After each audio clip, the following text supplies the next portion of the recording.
Paul Atreides was never born. All my visions lead to horror, except this one. This one leads to you. Welcome back to the channel, everybody. Ernesto here. I wanted to talk about a new game to me, Dune Awakening. Released a while back, not gonna lie.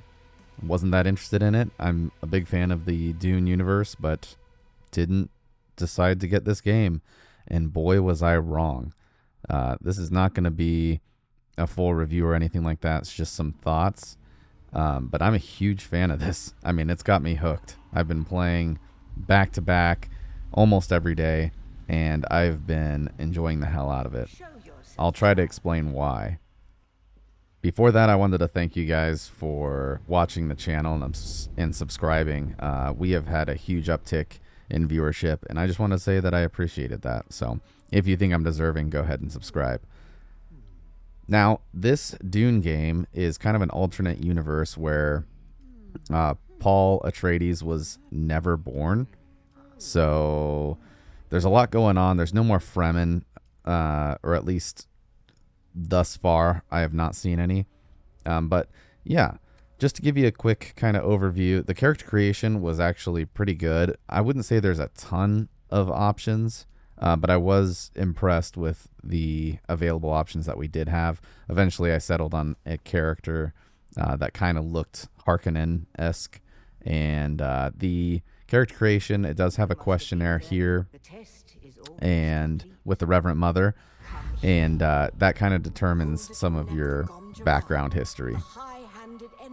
The graphics look great. It runs pretty well. I know that there was some 5090, 4090 driver issues. I still get a pop-up every time I launch. But I thoroughly was impressed with how well this game ran. It should be noted that these are some of the guys from Conan Exiles. I wanted to like Conan Exiles, but I just didn't. So this was a very big surprise to me when I hopped into this game. It looks great. It runs pretty well, and the map is huge. Like other survival and RPG, base crafting survival gameplay, you start off on a wrecked ship. Essentially, one of the last known Fremen individuals saves you from said ship and teaches you the way, essentially. Gets you started with some basic stuff, and then he leaves you for dead. So essentially, you're trying to find your way to moving up with better equipment, better bases, and eventually locate the Fremen. Now, I'm not going to get too deep into the lore of the story here, just because I want to avoid spoilers. So it's not even really that necessary to this video.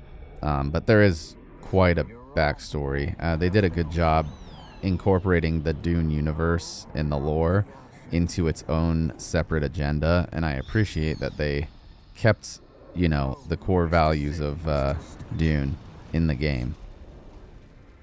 Essentially, you still have House Atreides and House Harkonnen. They're just not at peace. Essentially, they're still in a never-ending war over the planet, and trying to get over the spice trade, etc. Eventually, you do get to choose which house you want to align with, which is a little later in the game. I'm actually about to that point right now in my playthrough. And those decisions do affect the layout of the game. The PvP area can be contested based on which house you align with, and then whoever holds that contested area can make laws essentially to give perks to that house. So it might be cheaper trade materials or you name it. There's a ton of things that they can choose in the laws that would benefit them over the other house. But like with most games, you start off with nothing. Water supply is obviously really important in the Dune universe. You have to gather materials, and you use those materials to craft survival items, so health kits, scrap knives. You can even end up crafting blood bags and siphoning the blood out of your enemies to use in water, which we'll see later in the video here. It's also super important to stay out of the sun, especially without the proper equipment. You will have a little indicator on your screen that fills up, and then essentially you start burning to death. So the shadows in the game are actually cover, which I think is really good. It's pretty accurate too. If you can find a little spot with shade, it will indicate that you are sheltered or covered. In the Fremen caves, you can even use those as essentially humidifier sealed type areas where you can kind of hang out during dust storms and stuff like that, which is awesome. There are vehicles in the game, so you get the orthocopters or orthruk. I can't remember what they're called, but essentially the flying things here in Dune. There's also sand buggies and sand bikes and stuff like that, which you actually can unlock and use in the game, which is amazing. I'm currently working on the flying options right now and trying to unlock those. Speaking of unlocks, essentially you take over areas or locate areas and take out the enemies, which gives you intel. You use the intel to unlock certain trees for crafting, and then you craft your own items, including armor. And yeah, that's kind of the full loop in that aspect. It's super fun. It gets you hooked. You essentially can go around and mine copper, iron, carbon, etc. And eventually the higher tier items that you find are going to help you in the long run.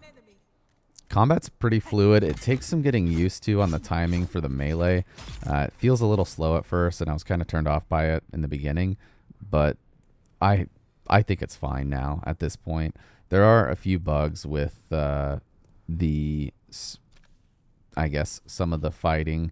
I had a bug where I couldn't aim my gun and shoot after using a deployable, which is a skill that you can unlock in the skill tree.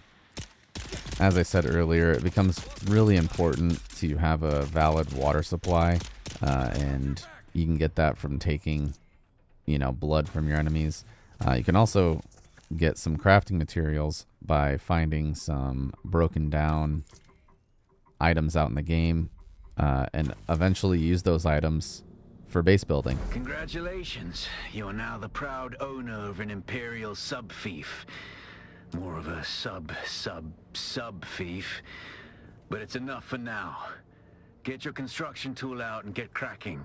It's not a shelter without walls. The base building in the game is super fun. Not a whole lot of options, but it's functional enough to where you can make some pretty crazy bases. There's player bases scattered everywhere. You can essentially take land plots just about anywhere that you can go, aside from some key areas like bandit outposts and stuff like that.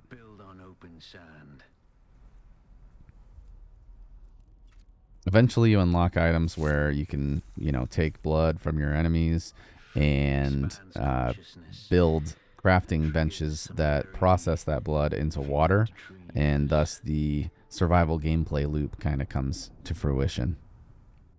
On the note of survival, there is open sands with the worms that you've come to know and love from the Dune universe. It's terrifying. You can see the sand moving as they I guess, swim by you through the sand. And you have a little indicator at the bottom of your screen that starts ticking. The main quest line does have some kind of puzzle aspects, I guess. You go through these areas where you're timing movements and stuff like that, and essentially gives you the backstory of what you're trying to discover. And I did forget to mention, but Big Daddy Worm is a thing. This is not the biggest one, but once you get to the end game PvP area, there's a big boy. Same from the movies. Speaking of the areas, the map is huge, as I said before. This is just the first starting section. Essentially, you find different areas and expand your map. Here's a quick look at some of the skill trees. There's 5 different ones that you can go through and level up. You can mix and match, but there are limited skill points that you acquire. long story short, this is a PvP game, but most of the gameplay is PvE until late game. No one's going to be messing with your bases or anything like that in the starter area. They can't, essentially, unless you're building in the deep sands, which is the end game. So I know I didn't go over a lot here, but I just figured, you know, this was deserving of a video. It was kind of a prove me wrong scenario. I'm really enjoying this game. I can't say that enough. I have not been this hooked on a game in a long time. I think that what they have available right now is plenty of content. I think that a group in this game would be amazing as well. I've seen some of the guild bases that some of these characters or these people have created, and it's amazing. I didn't watch any gameplay or YouTube content or anything like that on this game prior to playing, but since I have started playing, I've just looked at some of the things that are possible with base building and late game and survival with, you know, solo or group. I think it's amazing. Again, I didn't want to get into too much detail here just to avoid spoiling the storyline if anybody is interested in that, but it's pretty in line with the Dune universe and the lore that's involved with that, just in a kind of separate timeline. But yeah, I think they did an amazing job with keeping, you know, the core of the game. I don't feel like I'm playing a Hollywood version of the game or anything like that, which is a huge deal for me. A lot of the times you make games for movies and it kind of ruins it. So this did not do that. I'm going to leave it there for now. I appreciate you guys watching. If you want to see gameplay content, I am streaming this live on Twitch and Kick. Yeah, I'd be happy if you stop by and watch along with us. If you enjoyed the video, I would appreciate a like, comment, or subscribe, and I'll see you in the next one.